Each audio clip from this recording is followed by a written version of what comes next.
नमस्कार दोस्तों, मैं मोहनलाल आप सबका स्वागत करता हूं हमारे YouTube चैनल में। जैसा कि आप सब जानते हैं कि हमने हमारे चैनल पे राजस्थान का इतिहास और राजस्थानी कला संस्कृति शुरू कर रखी। आज की जो हमारी क्लास रहेगी वो राजस्थानी कला संस्कृति पे आधारित रहेगी। राजस्थान की कला संस्कृति में इससे पहले हमने राजस्थान के लोक नृत्यों पे 4 क्लासेस अपलोड कर चुके हैं। चारों क्लासेस हमारे YouTube चैनल पे अपलोड है, लिंक डिस्क्रिप्शन में। जिससे विद्यार्थी ने क्लासेस नहीं देखी प्लीज आप जाएं और वॉच करें, क्योंकि आप देखेंगे कि चारों क्लास देखने के बाद आपको महसूस होगा कि आपको चारों क्लास में जितने भी लोक नृत्य पढ़ाए गए हैं वह आपको वीडियो में ही याद हो गए हैं और उसमें से लगभग बहुत सारी चीजें आपको लंबे समय तक याद रहेगी। हालांकि रिवीजन सबको करना पड़ता है, लेकिन ऐसा पढ़ो कि रिवीजन करने की कम जरूरत पड़े, है ना। तो मैंने ऐसा ही इसमें पढ़ाने की कोशिश की है।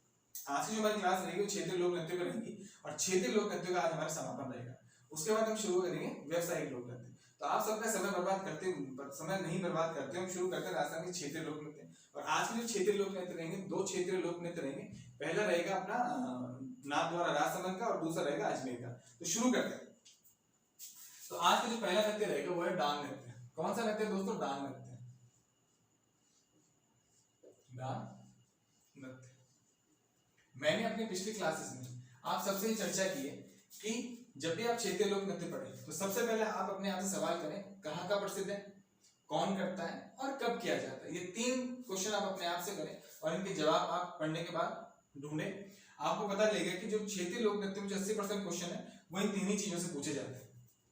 बाकी चीजों से पूछे जाते हैं, लेकिन ये 3 चीजें बहुत ही महत्वपूर्ण है। तो शुरू करते हैं कि डांग नृत्य कहाँ का प्रसिद्ध है। डांग नृत्य प्रसिद्ध है नाथद्वारा का। कहाँ का दोस्तों? नाथद्वारा का। नाथद्वारा का है राजसमंद में। और राजसमंद में राजस्थान की स्थिति क्या है इसकी चर्चा मैं मेवाड़ के इतिहास जो हमारी क्लास चल रही है उसकी पहली क्लास में कर चुका हूँ। हालांकि मैं अभी भी यहाँ समझाऊंगा, लेकिन मैं उसकी चर्चा पहले कर चुका हूँ। तो नाथद्वारा कहाँ है? राजसमंद में। डांग नृत्य कहाँ का प्रसिद्ध? राजसमंद में प्रसिद्ध। अभी जो नाथद्वारा में डांग नृत्य नाथद्वारा में कहाँ किया जाता है? ये किया जाता है श्रीनाथ जी के मंदिर में। कहाँ किया जाता है? श्रीनाथ जी के मंदिर में। श्रीनाथ जी मंदिर में। अरे श्रीनाथ मंदिर कौन से भगवान को समर्पित है? भगवान श्री कृष्ण को। कृष्ण मंदिर है। अब देखो दोस्तों, डांग नृत्य नाथद्वारा कहाँ पे? राजसमंद में।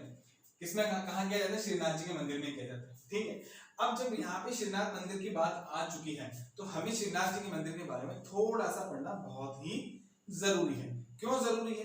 क्योंकि उसी के बाद हमें समझ में आएगा कि इस जगह राजसमंद में जो नाथद्वारा जगह इसका नाम नाथद्वारा क्यों पड़ा, इस मंदिर का नाम श्रीनाथ जी मंदिर क्यों है और ये राजसमंद में ही क्यों है मंदिर। हालांकि हम इसकी चर्चा मंदिरों के टॉपिक में भी करेंगे, लेकिन यहाँ थोड़ी सी चर्चा करना जरूरी है, इससे आपको डांग नृत्य अच्छे समझ में आएगा। तो शुरू करते हैं श्रीनाथ जी का मंदिर की चर्चा करते हैं। तो अगर हम बात करें श्रीनाथ जी का मंदिर कौन से संप्रदाय को समर्पित है? वल्लभ संप्रदाय। कौन से संप्रदाय को? वल्लभ संप्रदाय। मैं पिछली क्लास में आपको संप्रदाय के बारे में थोड़ी सी चर्चा कर चुका हूँ, लेकिन फिर भी जब हम संप्रदाय की चर्चा करेंगे तो पूरी चर्चा करेंगे वल्लभ संप्रदाय आगे है क्या। तो वल्लभ संप्रदाय का मंदिर किस भगवान श्रीनाथ जी का मंदिर कौन से संप्रदाय को समर्पित है? वल्लभ संप्रदाय को। अब शुरू करते हैं वल्लभ संप्रदाय से, थोड़ी सी चर्चा वल्लभ संप्रदाय की और फिर श्रीनाथ जी के मंदिर की और फिर डांग नृत्य में 2-3 चीजें जो दिखाने की है, तो आपको बहुत अच्छे समझ में आ जाएगा। श्री डांग नृत्य के आगे की और पीछे की कहानी पूरी समझ में आ जाएगी। ठीक है। तो देखो दोस्तों, यहाँ देखो बोर्ड पे देखो। पहले बात करें वल्लभ संप्रदाय की।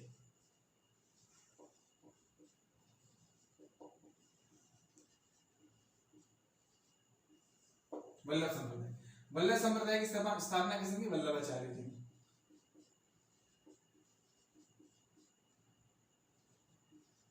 किसने की? वल्लभाचार्य ने वल्लभ संप्रदाय की स्थापना की। कहां पे की इसकी स्थापना? मथुरा में। मथुरा में की, वृंदावन में। मथुरा वृंदावन ये कहां पे? यूपी में। आप सब जानते हैं यूपी में। तो वल्लभ संप्रदाय की स्थापना किसने की? वल्लभाचार्य ने की और मथुरा में की, वृंदावन में। देखिए अब वल्लभाचार्य के 2 पुत्र थे। 2 पुत्र हुए। कौन कौन हुए? एक तो विठल दास जी। पहले एक बार इसका स्क्रीनशॉट ले लो आप, इसको मैं थोड़ा आगे समझाऊंगा, पहले इसका स्क्रीनशॉट ले लो। चलो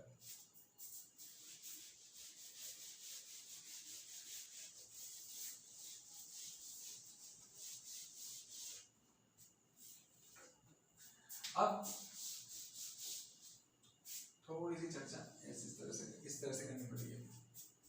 वल्लभाचार्य के दो पुत्र थे। वल्लभाचार्य के जो दो पुत्र थे, पहले थे विठलदास जी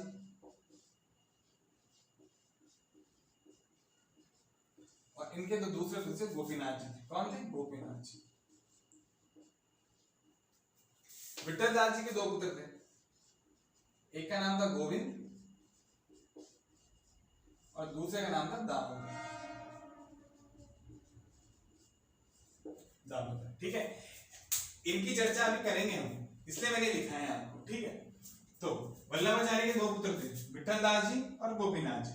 फिर विठलदास जी के दो पुत्र थे, गोविंद जी और दामोदर जी। हालांकि वल्लभ संप्रदाय की स्थापना वल्लभाचार्य ने की थी, लेकिन जो श्रीनाथ मंदिर है ना, श्रीनाथ मंदिर एक्चुअली कहते हैं विठलदास जी के 7 पुत्र थे और सातों पुत्रों को अलग अलग पूजा करने के लिए इन्होंने श्रीनाथ जी के 7 मंदिरों का निर्माण करवाया था, जिसमें से एक राजसमंद में, एक राजसमंद में, एक जगह कांकरोली में, भरतपुर में, उत्तर प्रदेश में, इस तरह 7 मंदिर।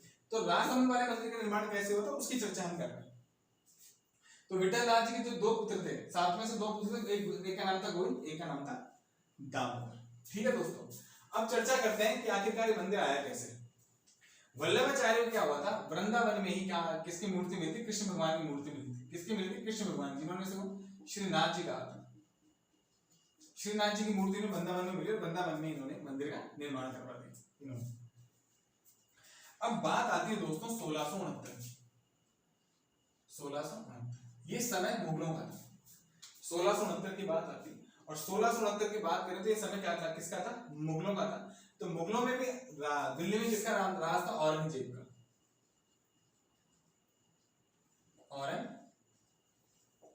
औरंगजेब का रास्ता दिल्ली में। ठीक है दोस्तों, 1669 में औरंगजेब का रास्ता दिल्ली। उस समय राजस्थान में किसका राज था? देखो राजस्थान का नक्शा बनाते हैं, छोटा नक्शा बनाएंगे, बहुत ज्यादा नक्शा बनाने की जरूरत नहीं है।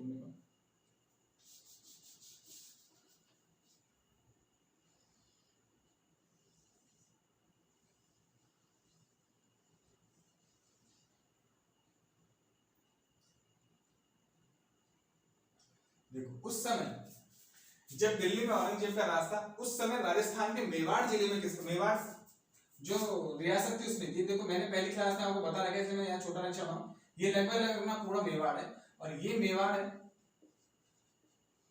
और इस मेवाड़ में किसका राज था? उसमें राज सिंह, राणा राज सिंह का। हमारी मेवाड़ के इतिहास में मेवाड़ क्लास चलती, जब राज सिंह आएगा तो पूरी बात करेंगे। और इसका समय था 1652 से 1688 तक, 88 या 89 कुछ ऐसे था। और ये बात है 1669 की। तो जब दिल्ली में औरंगजेब का शासन था तो यहाँ किसका शासन था? राज सिंह का शासन था। अब कहानी शुरू होती है। आप सबको पता है कि औरंगजेब ने हिंदू मंदिरों को तुड़वाया था। जहां जहां हिंदू मंदिर थे भारत में, वहां सब जगह हिंदू मंदिरों को नष्ट करवाया था। और इसी क्रम में ये दिल्ली है और ये थोड़ा यूपी है यहाँ पे, और ये मान लो मथुरा है। तो औरंगजेब इसी क्रम में यूपी आया और यूपी में मंदिरों को तुड़वाना शुरू कर दिया। ठीक है, यूपी में मथुरा में, यूपी के पूरे जिले में मंदिरों को तुड़वाना शुरू किया। तो मथुरा के मंदिरों तक पहुंचने से पहले ही, मथुरा में, वृंदावन मथुरा में पहुंचने से पहले ही जो ये विठलदास जी के जो पुत्र थे ना, गोविंद और दामोदर, क्या गोविंद और दामोदर, इन्होंने इस मूर्ति को, जो कृष्ण भगवान की मूर्ति थी, उस मूर्ति को यहां से लिया और राजस्थान आ गए। कौन कौन है? गोविंद और दामोदर है। विठलदास जी के दो पुत्र गोविंद और दामोदर कहाँ आ गए? राजस्थान आ गए। और राजस्थान में भी कहाँ है? राजस्थान में सबसे पहले आए भाई साहब मारवाड़ में। कहाँ आए? मारवाड़ में। ये यहां से चले और ये मारवाड़ में जोधपुर में आ गए, जोधपुर में आ गए। जोधपुर में एक गांव है, वहां रुके। कौन से गांव में रुके? चौपासनी गांव में। कौन से गांव में? चौपासनी गांव में। तो गांव का नाम है चौपासनी गांव। जोधपुर में आए और जोधपुर में गांव में रुके, चौपासनी गांव में। कितने महीने तक रुके? 6 महीने तक। कितने महीने तक? 6 महीने तक रुके गांव में। तो गोविंद और दामोदर यूपी से, मथुरा से चलते हैं, मथुरा चलते सीधे जोधपुर आते हैं उस मूर्ति को बचाने के लिए, भगवान श्री कृष्ण की मूर्ति को बचाने के लिए यूपी से चलते हैं, जोधपुर आते हैं। जोधपुर के कौन से गांव में रुकते हैं? चौपासनी गांव में रुकते हैं। लगभग 6 महीने तक रुकते हैं। जब ये 6 महीने तक इस गांव में रुकते हैं इस मूर्ति के साथ, तब ये जो इस वल्लभाचार्य के भाई थे गोपीनाथ जी, यानी इन दोनों के चाचा गोपीनाथ जी किससे बात करते हैं? राज सिंह से बात करते हैं। किसके बारे में? इस मूर्ति के बारे में, श्रीनाथ जी की मूर्ति के बारे में राज सिंह से बात करते हैं। 6 महीने तक राज सिंह को समझाते हैं कि आखिर यह मूर्ति है क्या। जब 6 महीने तक, जब 6 महीने में इसकी मुलाकात होती है गोपीनाथ जी की राज सिंह से, तब तक राज सिंह के सामने इस बात की चर्चा करते हैं कि ऐसे ऐसे औरंगजेब परेशान कर रहे हैं और हमें इस मूर्ति को बचाना है। तो राज सिंह को समझ में आता है कि यार बात सही है गोपीनाथ जी की। तब राज सिंह बोलता है कि मैं 1 लाख हिंदुओं का सर कटवा दूंगा। हालांकि हम मेवाड़ का इतिहास आगे पढ़ेंगे तो पूरी बातें लिखवाऊंगा मैं। तब राज सिंह बोलता है कि मैं 1 लाख हिंदुओं का सर कटवा दूंगा, लेकिन ये श्रीनाथ जी की मूर्ति औरंगजेब के हाथ नहीं लगने दूंगा। ये बात बोलता है। और ये बात बोलने के बाद सन 1672 में, कब है दोस्तों? सन 1672 की बात है। ये यहाँ पे किसको हटा रहा हूं मैं एक बार, यहाँ ये उदयपुर है, यहाँ ये राजसमंद है। तो सन 1672 की बात है। राजसमंद में एक गांव है सिंहाड़ा गांव। कौन सा गांव है दोस्तों? सिंहाड़ा। राजसमंद में गांव है सिंहाड़ा गांव। तो सन 1672 में सिंहाड़ा गांव में इन्होंने इस कृष्ण भगवान की मूर्ति को स्थापित किया। इन्होंने कृष्ण भगवान की मूर्ति को स्थापित किया, अर्थात श्रीनाथ जी के मंदिर की स्थापना की। तो श्रीनाथ मंदिर की स्थापना किसने करी? राज सिंह ने करी। कब कराई? 1672 में कराई। और कहां करी? सिंहाड़ा गांव में कराई। क्वेश्चन पूछता है आपसे एग्जाम में, हालांकि मंदिर का टॉपिक का क्वेश्चन है, पर फिर भी आप यहाँ पढ़ लो, क्योंकि हमें ये पता करना है कि श्रीनाथ मंदिर दान नेते मंदिर में किया जाता है, तो इस मंदिर कहां से है, तो उसकी बात करनी है। तो 1672 में सिंहाड़ा गांव में इस मंदिर की स्थापना की। ये कहानी है यहाँ तक। अब दूसरी बात करें कि सर आपने तो बताया नाथ द्वारा है, मंदिर सिंहाड़ा में बना है, आप बता रहे हो नाथ द्वारा। अब जो दूसरी बात ये है दोस्तों कि जिस भी जगह ये श्रीनाथ जी का मंदिर बनता है ना, जिस भी जगह श्रीनाथ जी का मंदिर स्थापित होता है, उस जगह को क्या बोलते हैं? द्वारा। क्या बोलते हैं? द्वारा। क्या बोलते हैं दोस्तों? द्वारा बोलते हैं। तो श्रीनाथ जी का तो नाथ ले लिया इन्होंने और इस जगह को द्वारा बोलते हैं, तो इसलिए सिंहाड़ा गांव का नाम क्या पड़ेगा? नाथ द्वारा। इसलिए कहा जाता है कि मंदिर डांग नृत्य कहाँ का प्रसिद्ध है? नाथ द्वारा। अगर आपको ऑप्शन में दे दे कि डांग नृत्य इनमें से कहाँ का प्रसिद्ध है, उदयपुर, जयपुर, जोधपुर, बीकानेर और सिंहाड़ा गांव, तो आप कहां से जाएगा? सिंहाड़ा। और राजसमंद में से काकरोली, नाथ द्वारा इनका नाम दे दो तो आंसर जाएगा आपका नाथ द्वारा। ठीक है दोस्तों, तो ये कहानी थी। तो इस कहानी का आप स्क्रीनशॉट ले सकते हैं। उसके बाद अब क्या है कि डांग नृत्य में 2-3 बातें लिखवाने की, लिख लीजिए, उसके बाद आपसे क्वेश्चन नहीं पूछा जाएगा। ये चीज ये समझाने की थी आखिर ये नाथ द्वारा आया कहां से। ठीक है दोस्तों, नाथ द्वारा क्यों, डांग नृत्य यही क्यों किया जाता है, इसके बारे में बात है। आप इसका स्क्रीनशॉट लीजिए। चलिए अब बस डांग नृत्य की बात है, खत्म करते हैं डांग नृत्य।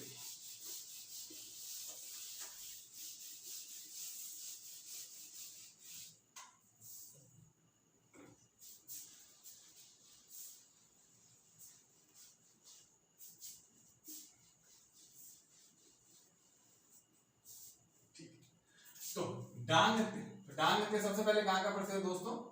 नाथ द्वारा।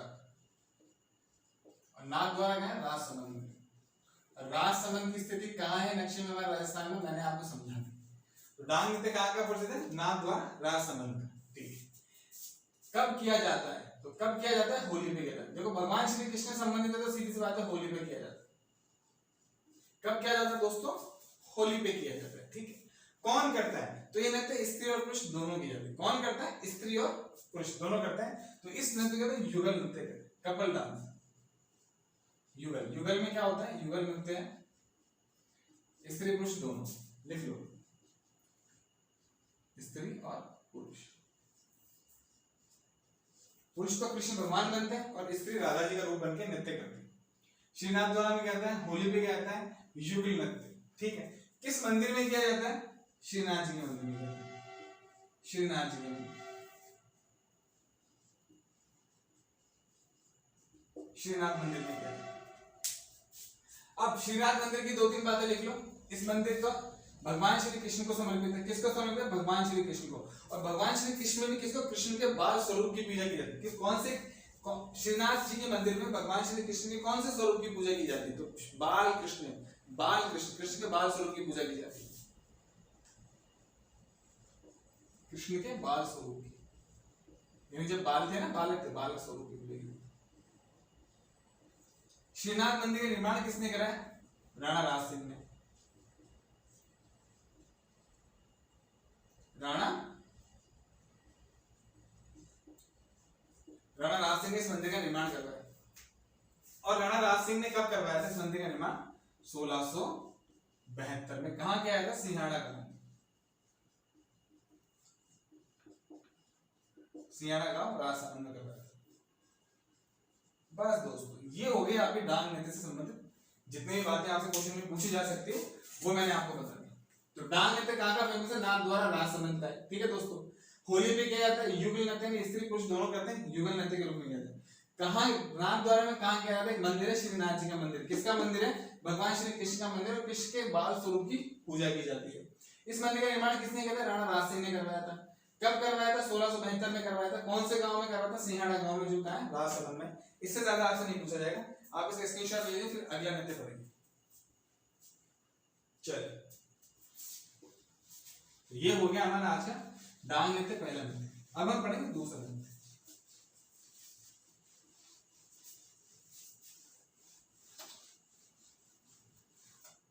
चलिए, अब हम पढ़ेंगे दूसरा नृत्य।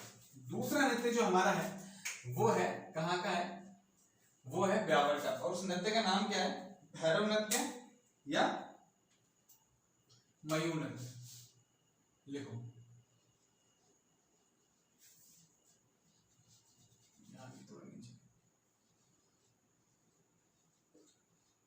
भैरव या मयूर, यानी ये दोनों अलग अलग नृत्य हैं लेकिन एक ही समय पे किए जाते हैं, इसलिए उसकी एक साथ लेके जाते हैं, भैरव नृत्य और मयूर नृत्य। ठीक है, वही चीज कब किया जाता है, कौन करता है और कहाँ किया जाता है, ये सबसे बड़ी इंपॉर्टेंट चीज है। तो छोटे छोटे जो नृत्य इनमें से यही क्वेश्चन बनता है। तो सबसे पहली बात, अगर इसके नृत्य की बात करें तो सबसे पहले बात करें कहाँ किया जाता है, तो ये किया जाता है ब्यावर में। कहाँ दोस्तों? ब्यावर।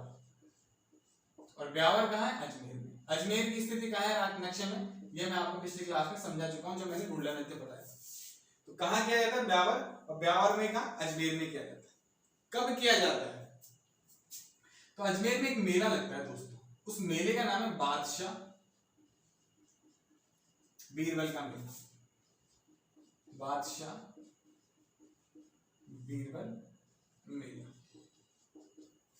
भैरव नृत्य और मयूर नृत्य की बात करें तो कहां किया जाता है भैरव नृत्य? ब्यावर में किया जाता है। ब्यावर कहां है? अजमेर में। तो आपसे क्वेश्चन पूछ ले, भैरव या मयूर नृत्य कहां किया जाता है? ब्यावर में किया जाता है या अजमेर में। दोनों में से एक ऑप्शन आंसर में होगा, तो आपका आंसर या तो ब्यावर होगा या अजमेर होगा, आपका आंसर दे दिया जाएगा। कब किया जाता है? बादशाह बीरबल के मेले में या बादशाह की सवारी में, या लिख सकते हैं बादशाह की सवारी। बादशाह का मेला, केवल बादशाह का मेला भी कहा जा सकता है, या बादशाह के मेले में किया जाता है। ठीक है, हालांकि इसका पूरा नाम बादशाह बीरबल का मेला है, लेकिन कभी कभी एग्जाम में बादशाह का मेला भी आ जाता है। अब दूसरी बात है कि बादशाह कौन है। देखो, अजमेर है, बादशाह है, तो हमारे दिमाग में थोड़ी सी चीज जाती है कि बादशाह कौन होगा? बादशाह अकबर की बात होगी, लेकिन अकबर की बात नहीं हुई, हालांकि जुड़ी उससे है, लेकिन यहाँ बादशाह अकबर नहीं, यहाँ बादशाह कौन है? तो यहाँ बादशाह कौन है दोस्तों? कौन है? टोडरमल।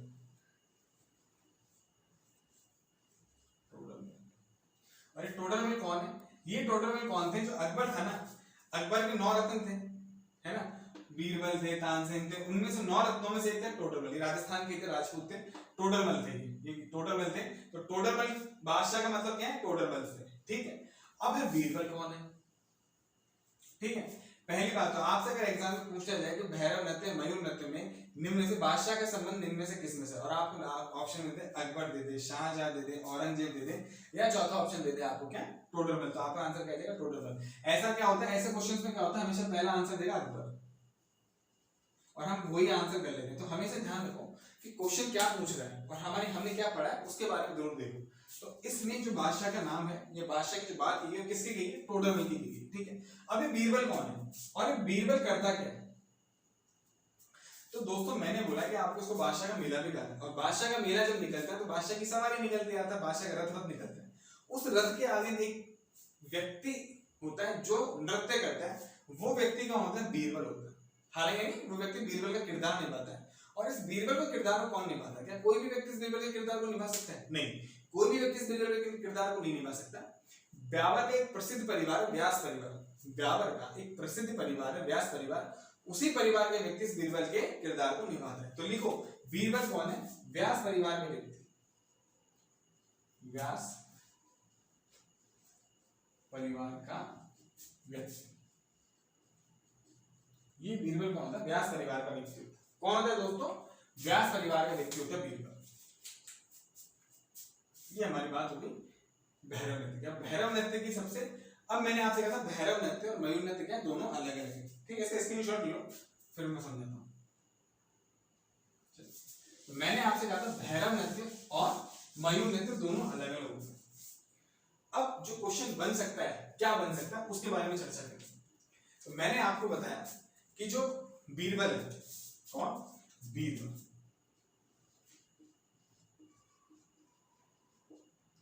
बीरबल व्यास परिवार, ठीक है। अभी जो बीरबल है ना, ये दो नृत्य करता है, एक तो करता है भैरव नृत्य और एक करता है मयूर नृत्य। कैसे करता है सुनिए। होता क्या है कि इस बादशाह की सवारी से पहले होता है, ये बीरबल क्या होता है, मंदिर में जाता है। मंदिर में जाता है, किसके मंदिर में जाता है? भैरव जी के मंदिर में जाता है। किसके मंदिर में जाता है? भैरव जी के मंदिर में जाता है। और भैरव जी के मंदिर में जाके भैरव नृत्य करता है। हम सब जानते हैं, हमारे गांव में भैरव बाबा आता है, भैरव नृत्य करता है, ठीक है? अब भैरव नृत्य करता है वहां पे, ठीक है? अब जब भैरव नृत्य करता है तो ऐसा कहा जाता है कि भैरव जी से शक्ति प्रदान करते हैं, भैरव जी इसे शक्ति प्रदान करते हैं। और उसी शक्ति के कारण जब बादशाह की सवारी निकलती है तो ये बीरबल उस बादशाह की सवारी के आगे आगे नृत्य करता हुआ चलता है और 2 दिन तक लगातार बिना थके नृत्य करता है। 2 दिन तक लगातार बिना थके नृत्य करता है। और वो कौन सा नृत्य करता है? वो नृत्य करता है मयूर नृत्य। तो पहले तो भैरव जी के मंदिर में जाकर भैरव नृत्य करता है, वहां से शक्ति प्रदान करता है। और उसके बाद ये बादशाह की सवारी के आगे 2 दिन तक लगातार बिना थके मयूर नृत्य करता है। तो लिखिए यहाँ से क्वेश्चन किस तरह से बन सकता है उसके बारे में बात करते हैं। बीरबल 2 नृत्य करता है, भैरव नृत्य, भैरव नृत्य करता है कहां कहते हैं? मंदिर में। पहला क्वेश्चन बन सकता है। दूसरा नृत्य मयूर नृत्य।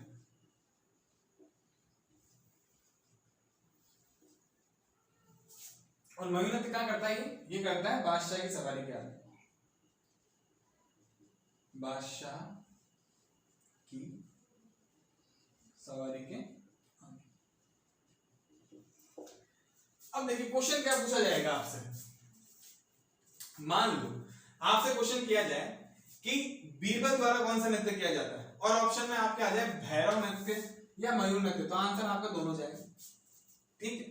आपसे ये पूछ ले कि ब्यावर और अजमेर में बादशाह के मेले में जो व्यक्ति बीरबल का किरदार निभाता है उसके द्वारा कौन सा नृत्य किया जाता है, उसके द्वारा कौन सा नृत्य किया जाता है। और ऑप्शन आपको दे दे, पहला भैरव नृत्य, पहला दे भैरव, दूसरा दे कुछ, तीसरा कुछ दे दे और डी दे दे मयूर नृत्य। तब आप आंसर क्या करो? आपसे क्वेश्चन पूछ लिया जाए कि ब्यावर अजमेर में जो बादशाह के मेला लगता है उस बादशाह की सवारी के आगे बीरबल कौन सा नृत्य करता है। क्वेश्चन सुनना, बादशाह की सवारी के आगे कौन सा नृत्य किया जाता है और आपको भैरव नृत्य भी ऑप्शन में आ जाए, मयूर नृत्य भी ऑप्शन में आ जाए। जब इन दोनों में से पूछ लिया जाए तो आपका आंसर जाएगा मयूर नृत्य। पहला क्वेश्चन तो ये हो गया। दूसरा क्वेश्चन आपसे सेम क्वेश्चन पूछ ले और आपसे भैरव और मयूर नृत्य भी दे दे, बी ऑप्शन दे दे, ए और डी दो, तो आपका आंसर ए और डी जाएगा, क्योंकि ये नृत्य दोनों का प्रसिद्ध है।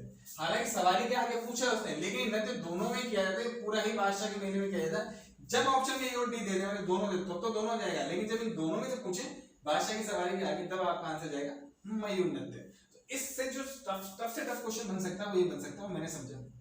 आप इसका स्क्रीनशॉट ले लीजिए। हमारे नृत्य यहाँ कंप्लीट हो गए, हमारे जो नृत्य थे यहाँ कंप्लीट हो गए दोस्तों। आप इसका स्क्रीनशॉट लीजिए, फिर बात करते हैं थोड़ी सी। आज की क्लास हमारी यहीं तक थी। अगर आपको कोई प्रॉब्लम आ रही है इस वीडियोस में तो आप मुझे कमेंट बॉक्स में कमेंट कर सकते हैं। कोई भी किसी भी तरह की प्रॉब्लम है उसे सॉल्व करूंगा। और अब राजस्थान पटवार की एग्जाम आ रही है, एसआई की एग्जाम आ रही है और रीट की एग्जाम है। तो राजस्थान के इतिहास, संस्कृति, ज्योग्राफी से रिलेटेड अगर कोई टॉपिक आपको नहीं समझ में आ रहा है कि मेरे एग्जाम आ रही है, मेरे टॉपिक क्लियर नहीं हो रहा है, तो आप मुझे कमेंट बॉक्स में कमेंट कीजिए। मैं उस पर्टिकुलर टॉपिक पे आपको वीडियो बना के दूंगा और कोशिश करूंगा कि वो आपको समझ में। ठीक है दोस्तों, ठीक है। तो आज के लिए हमारी क्लास इतनी थी। अगर हमारे मेरे पढ़ाने का तरीका आपको पसंद है तो हमारे वीडियोस को लाइक कीजिए, शेयर कीजिए, और अगर तक आपने अभी तक हमारा चैनल सब्सक्राइब नहीं किया है तो प्लीज सब्सक्राइब कीजिए, क्योंकि मैं रेगुलर यहाँ वीडियोस डालूंगा, उनका नोटिफिकेशन आपको टाइम टाइम मिलता रहेगा। ठीक है दोस्तों, आज की क्लास यही तक। थैंक यू, धन्यवाद, शुभ रात्रि।